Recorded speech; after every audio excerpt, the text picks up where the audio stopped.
Listen to what your kids have to ask and answer the questions that they ask you, not the ones you imagined that they would.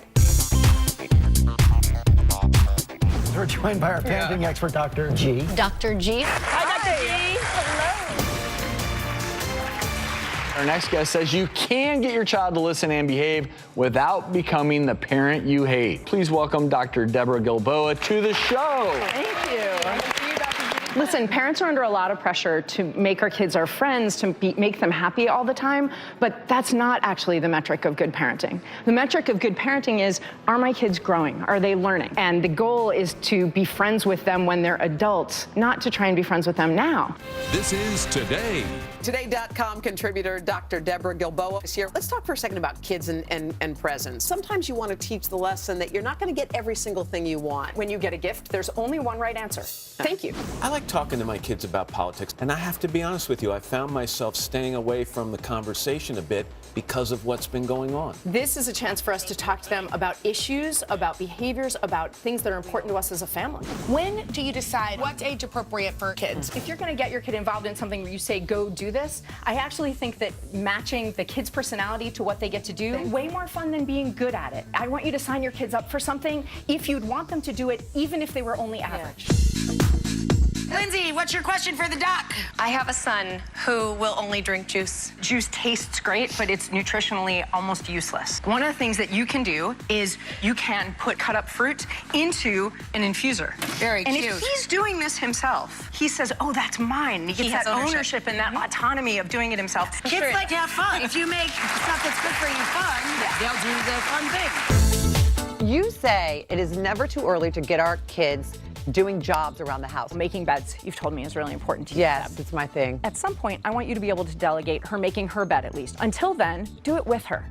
Not that she does it and you redo it, because that ruins her feeling of worth and participating. She can help fluff pillows, put them back on the bed, and even if it's not exactly the way you would have done it, seeing her gain confidence, spending the time with her, knowing I love the look on your face. You're like, great. oh my gosh, No, it's this gonna is happen. great. This is so Mary Poppins. A spoonful of sugar helps the medicine go down. Make it a game and she'll do it. So by George, it just might work. You're a big believer in chores for kids. Should we pay the kids for chores? No, I don't pay my kids to do chores for two reasons. One, we do them because we're each part of the family. And two, then they could quit. And like, there's no money in the world, right? Some days that are worth doing the laundry. Taking out the garbage builds character.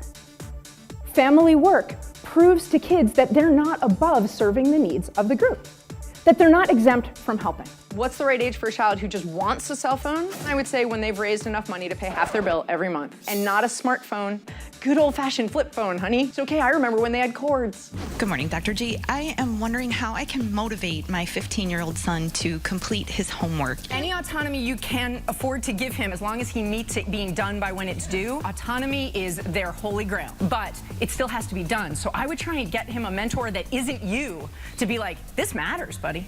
There's a lot of bad news out there. Our kids, if something is going to shake their foundation, we need to shore up the foundation they have, that they can trust us. If you protect them from so much and you keep them in their happiness bubble, they will be shocked and betrayed by life.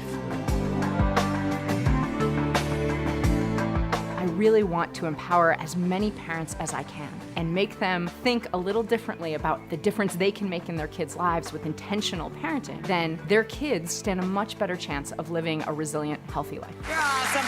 Well, she's got 4 kids. That's why she knows all this stuff.